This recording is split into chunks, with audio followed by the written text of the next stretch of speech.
Welcome to the Black Gay History Channel.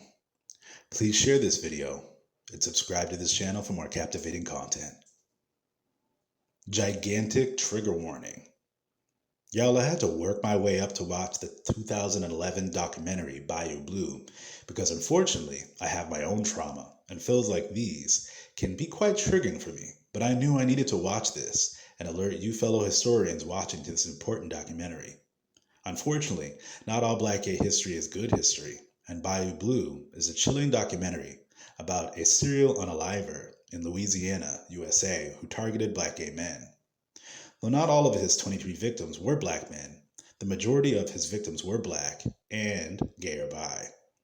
From 1997 to 2006, a disturbed white man named Ronald Dominic would target and unalive 23 victims.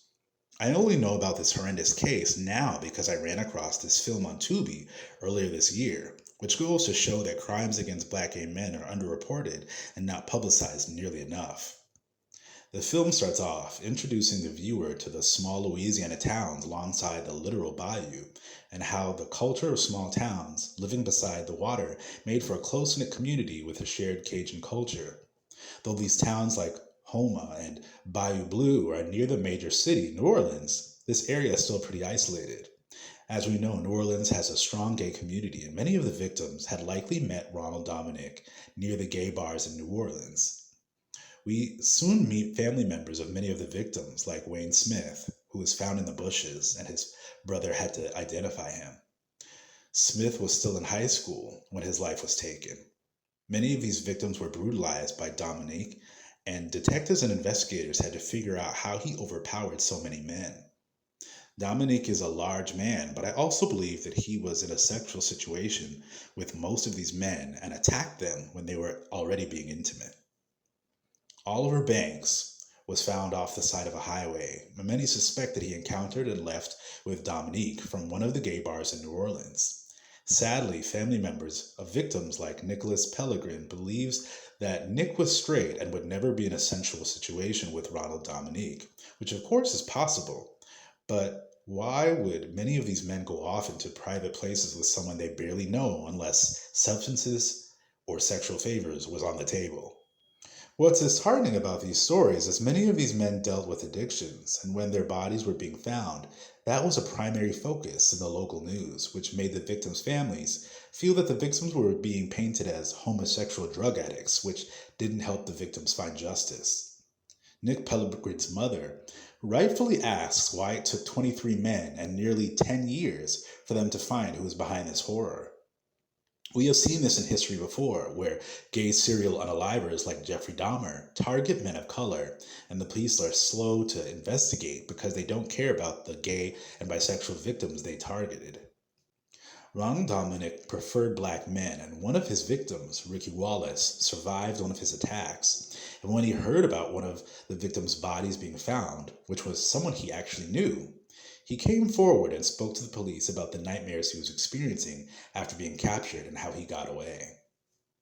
I think it's also poignant to point out that Ricky Wallace knew one of the other victims, which doesn't surprise me because I think Black, gay, and bisexual men's social and sensual networks, so to speak, are always connected. So that makes total sense to me that some of the victims would have known each other.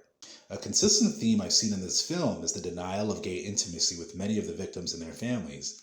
And though, of course, whether the victims were gay, bi, or straight shouldn't matter, the reality is that internalized homophobia from investigators and the victims themselves is likely why it took so long for someone to come forward. The shame of having to admit drug use and same-sex acts, as well as sexual assault on top of all that, left these men vulnerable to even talk about their plans, where they were headed, or what they had experienced. Ronald Dominic would entice his victims to leave with him by offering them sensual favors, money, substances, or a combination of all three. And these are the type of activities many people do in private, which is why many of the victims would have likely been comfortable going out to a quiet place in a field where no one could see or hear what was going on.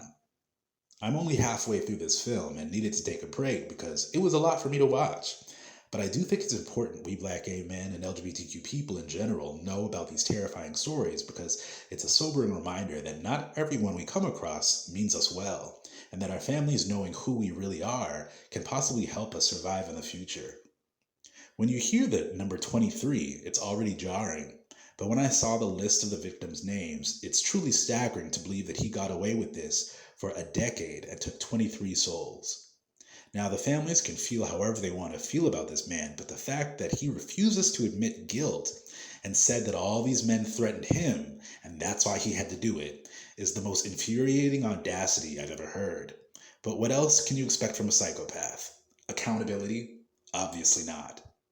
I personally do not wish this man well, and I do believe in capital punishment, especially in cases like this, but because Dominic confessed, he was able to get life in prison. I hope the victims can find peace in their next life, especially now that Ronald Dominic is behind bars for life.